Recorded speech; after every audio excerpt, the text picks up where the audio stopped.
One thing's for sure. I'm gonna need to be very quiet.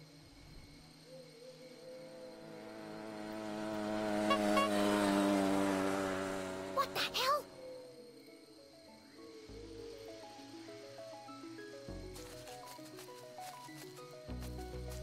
Hi, Jenny! I'm here! And I brought snacks! This is a covert mission. Could you draw any more attention to yourself? Sorry, I just wanted to get here as quickly as I could. Did you bring the explosives? Of course. Et voila. Now remember, explosives are incredibly dangerous. Yeah, thanks, Captain Obvious. Hopefully it'll be enough. Okay, I'm here.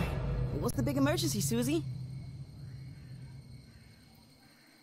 What is she doing here? Keith, you came! You invited him? I thought it'd be a good opportunity for you to talk. Now is hardly the time. I can't bear the idea of two best friends never speaking again.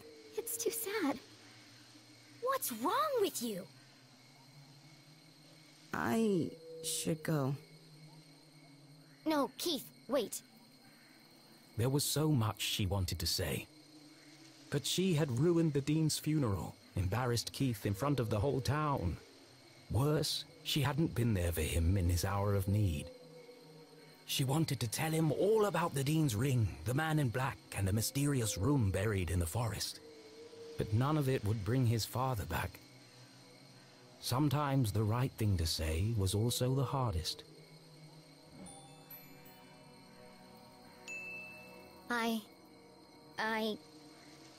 I'm sorry. Poor Keith. Angry, grieving, conflicted. His whole world turned upside down. And the one person he most wanted to confide in, he couldn't. I really should go. Goodbye, Jenny.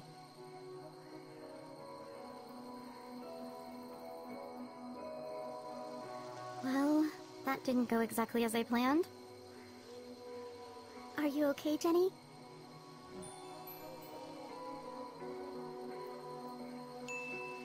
As angry as she was at Susie, Jenny knew this was a situation of her own making. Let's just focus on the task at hand.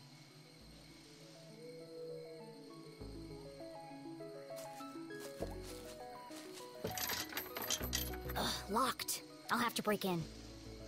Or we could just wait for an adult. And let the man in black get to my mom first. Are you trying to sabotage everything? I just don't see why we can't tell the police what we know and let them sort it out. Because, Susan, the police are incompetent. I'm not putting my mom's life in their hands. Besides, for all we know, it could be an inside job. Now, keep a lookout while I open this lock.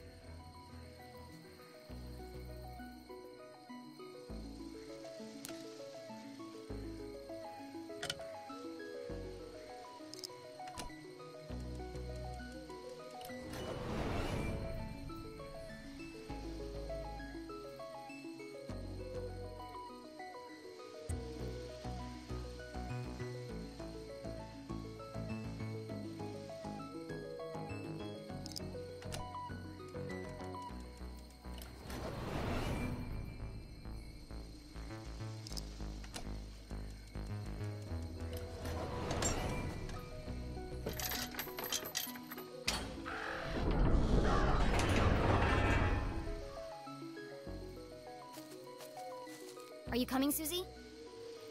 Into the graveyard? There's no time to waste. Oh, yeah, of course. I'm just, I think I need a minute.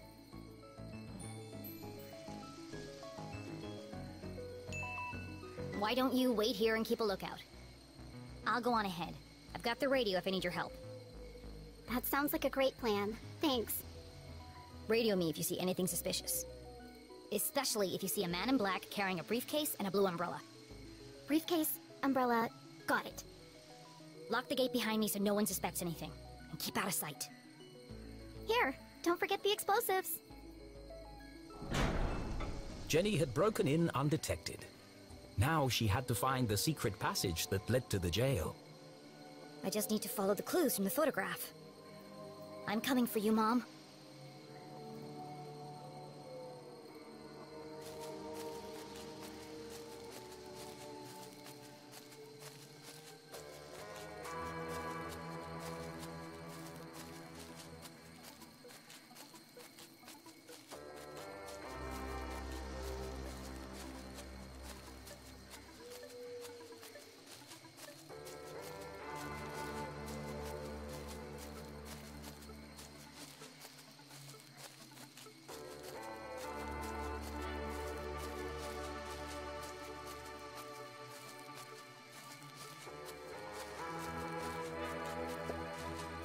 A guardian of the graveyard cast her stony gaze over the burial ground, watching over the departed, protecting their peaceful slumber. Why must everything in a graveyard be so, well, creepy? Of course, this guardian had wings. Beyond the fallen angel! There are lots of angels here. Which one is the fallen angel?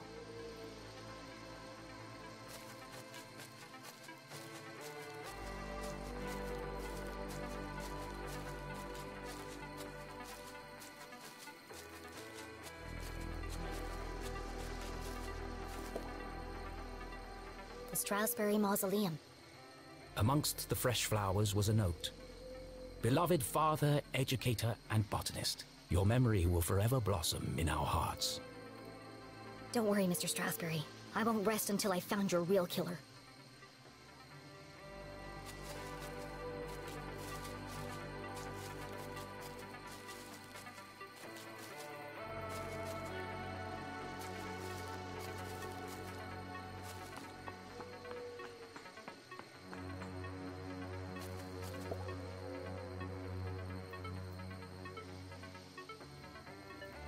Four discs of solid granite with something carved into the face. It's all scrambled up. I'll just straighten them out. But try as she might, the discs wouldn't move.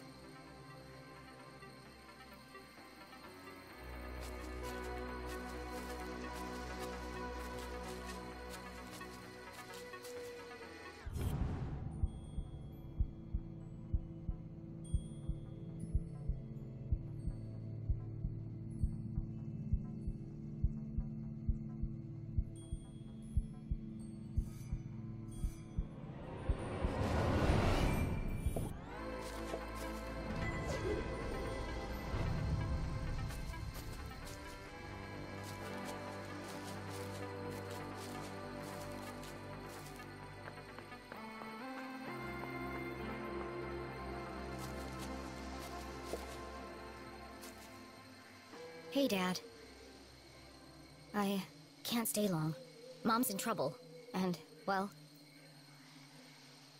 Jenny tried to be brave.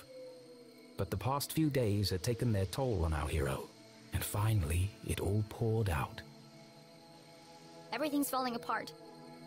I wanted a real mystery to solve, but... I didn't think it would be like this. Dean Strasberry's dead. Everyone in town thinks Mom killed him, and Keith won't talk to me. I don't know who to trust. And now someone is trying to kill Mom, too. I have to save her, but I'm not sure I can. Why did you have to go and die on us? It was a really crappy move. I wish you were here.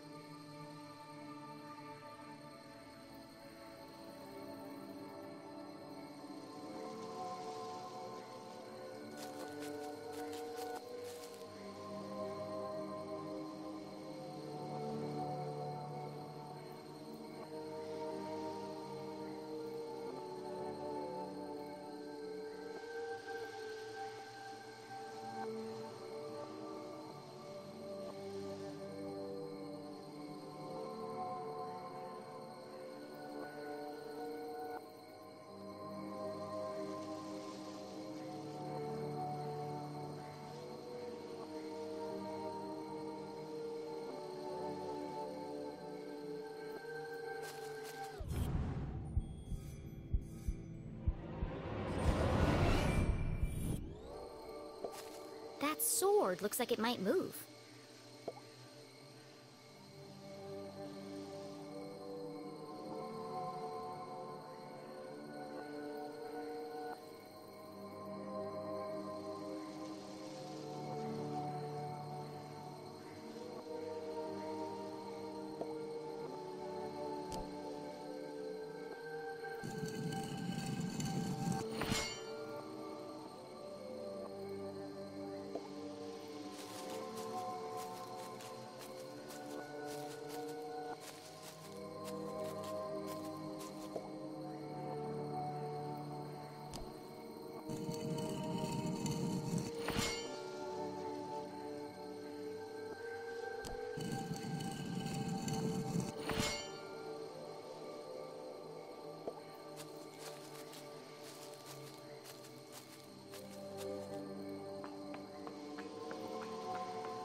something's pushing against the stone. It looks like it could collapse at any minute.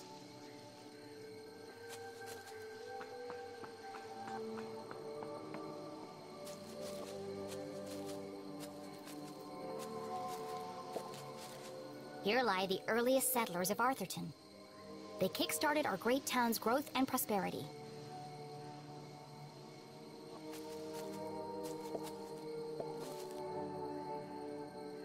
The note had read, "Look for the biggest cross." But none of these graves have crosses. No matter. Perhaps there were other secrets to find here.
How am I gonna get up there?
it.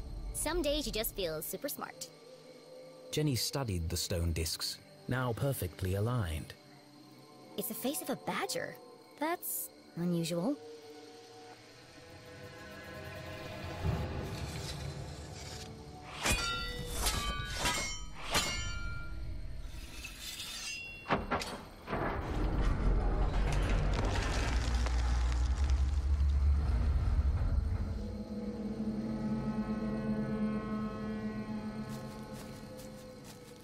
Something tells me this isn't a tomb.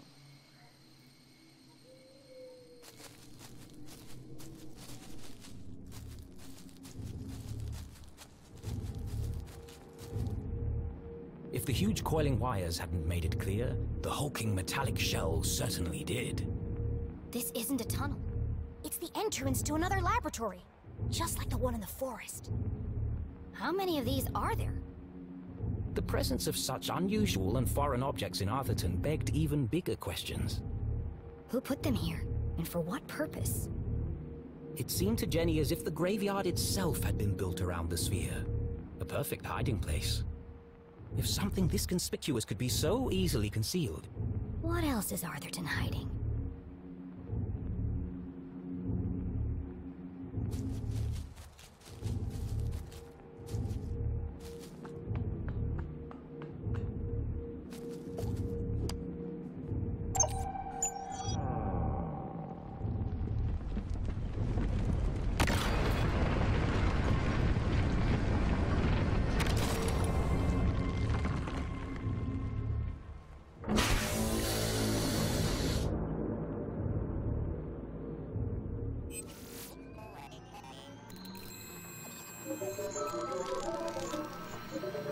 Well, at least we know it's working. As a dozen intricate machines whirred to life, Jenny noticed a remarkable resemblance she had overlooked before. Some of this equipment looks like the stuff in Susie's lab. Can't believe I missed it before. That girl owes me some answers.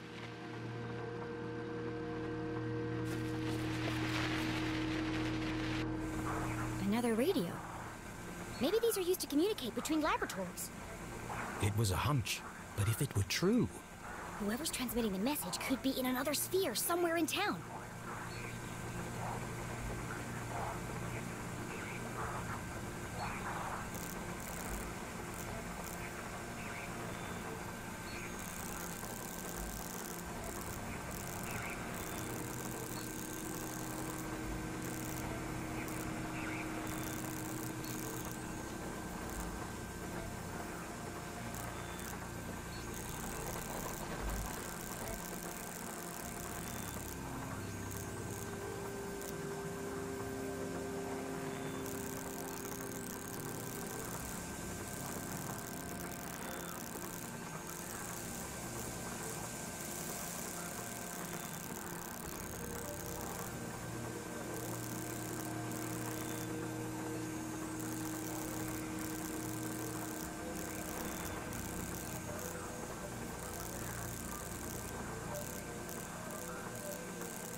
Same voice as before.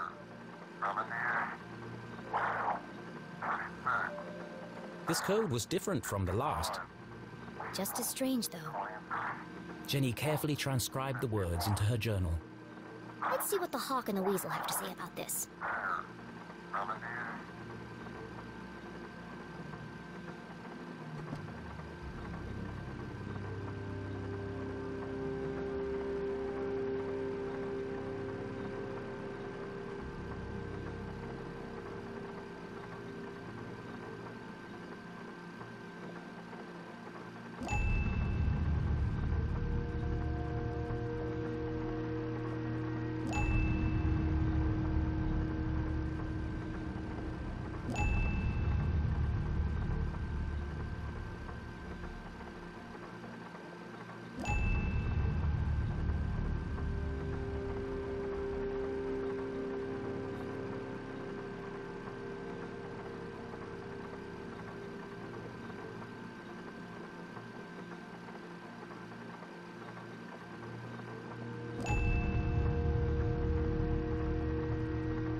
Purge infected, soon only death. Forever silenced, despair herself is near. This message, as sinister as the last, sent Jenny's analytical mind into overdrive. Is the man in black sending these messages? Purge infected, forever silenced. Could that have something to do with Dean Strasberry? It can't be a coincidence that I found a copy of the same book by the Dean's corpse. But how are they connected? Soon only death, despair herself is near. And now they're coming for my mom. What does she know that they're willing to kill her for?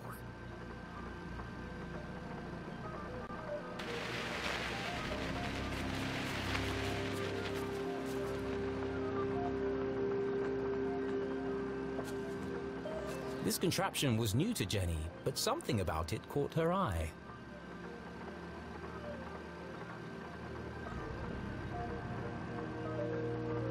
A large metallic slab with a distinctive indentation carved into its surface. That shape. Where have I seen it before? The Dean's ring!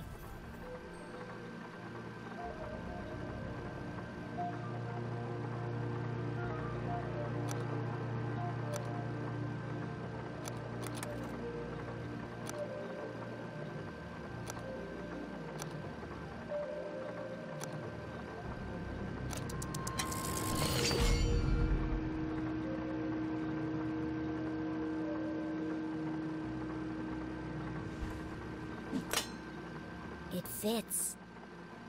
In fact, it fit perfectly into the slot, as though it were made for it.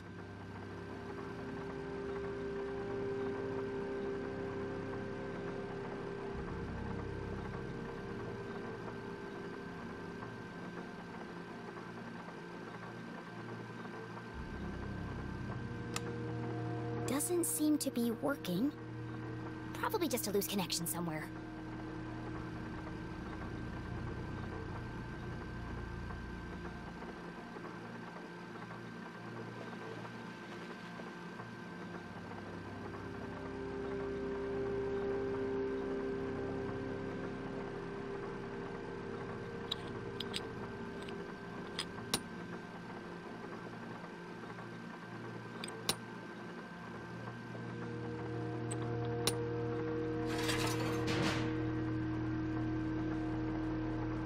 Jenny knew that the best way to fix anything electronic was... to mess around with it until all the lights come on.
If being a great detective didn't work out, Jenny had a promising career in machine repair to fall back on.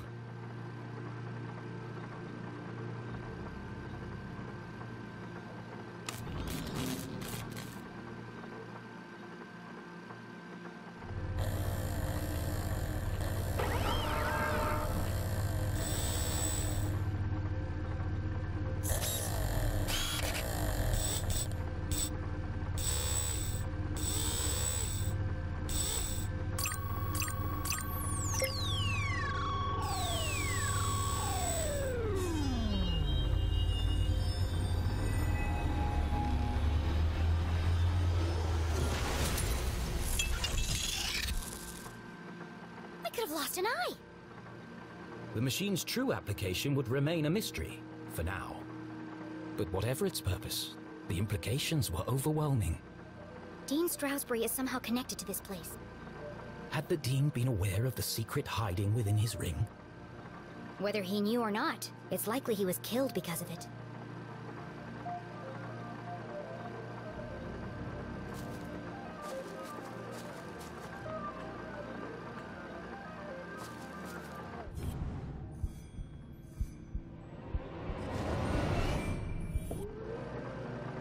Hidden amongst a web of cables, the average eye would have missed it. But Jenny LeClue was a great detective. There's a book pinned beneath that cable.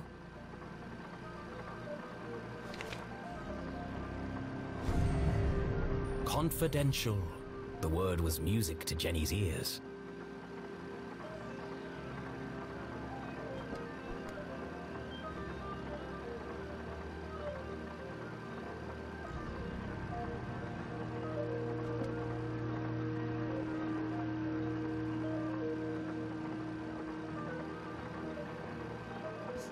Zazer. Jenny recognized the name, but couldn't put her finger on where she'd heard it before. So this lab is his invention. He called it a Zazer sphere.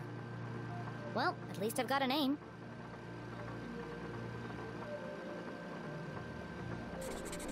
These machines were built to study and harness the power of Arthurton's greatest resource. They were experimenting on the town itself.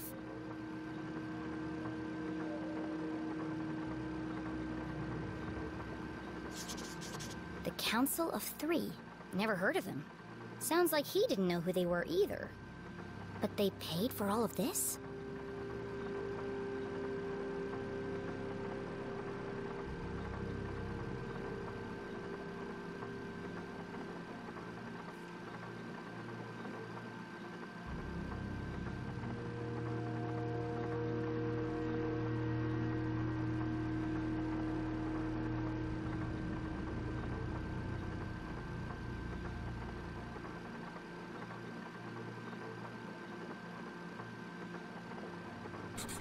He designed a bigger sphere.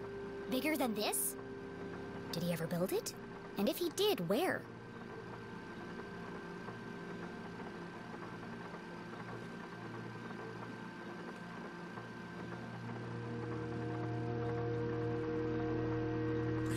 There was a badger on the door to get into this lab. So this must be the experiment he was talking about.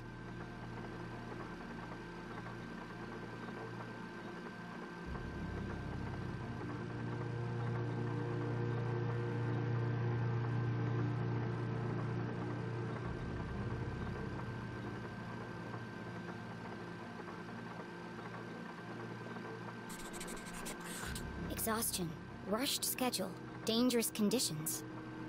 The parallels with her father's own working conditions were distressingly clear.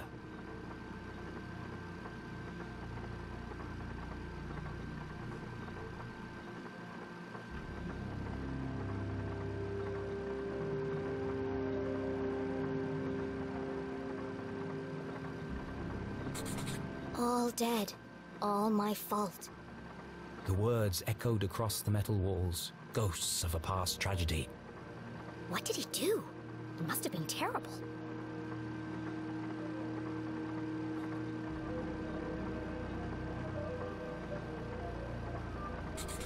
This entry is from much later. There are lots of pages missing.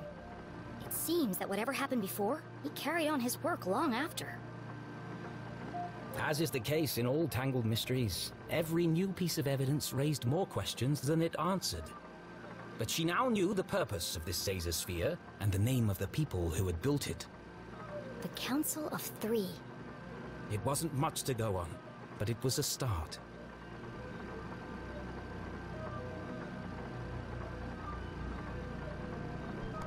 What's this? Another blank scrap of paper.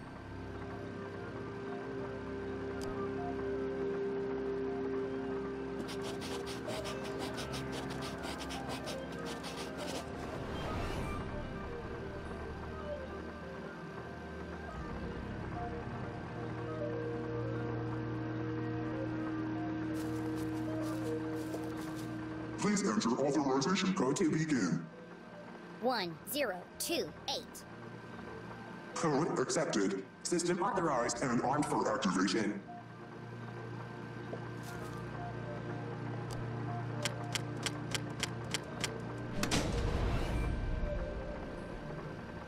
Preparing to run experiment 12, cycle 78.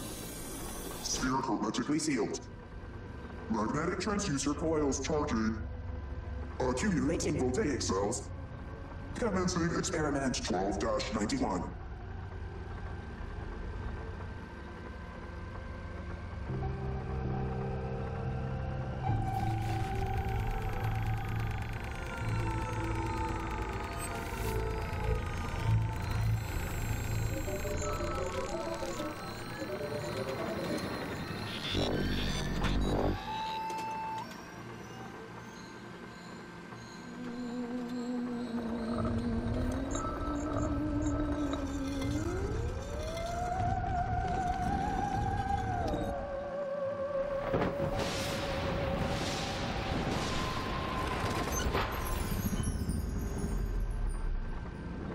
Radioactive safety margins cleared.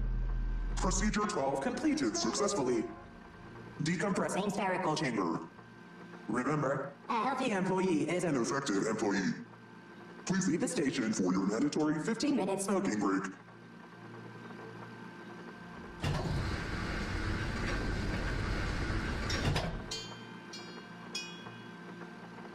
I wonder what it did. At least I wasn't covered in plasma.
Jenny, did you find the entrance?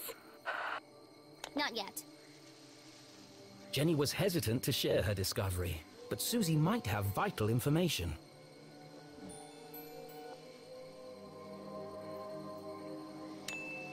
Have you ever heard the name Caesar before?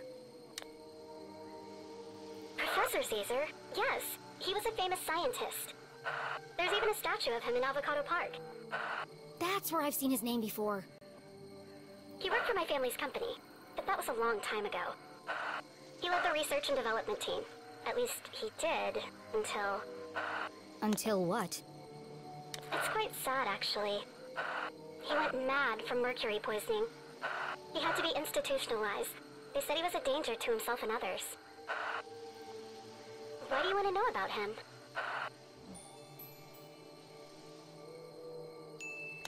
I found something that belonged to him.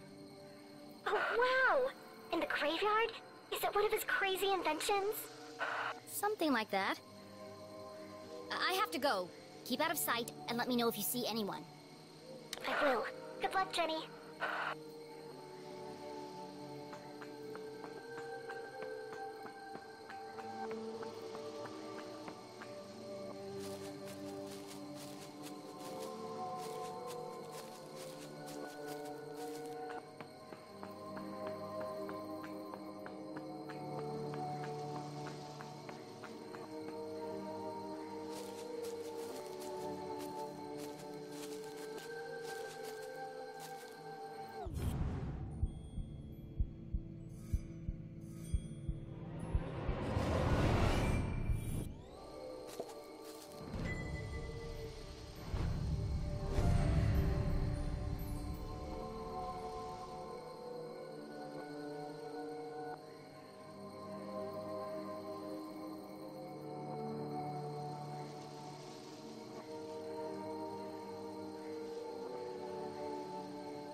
Beyond the fallen angel. This is it. The entrance must be through here.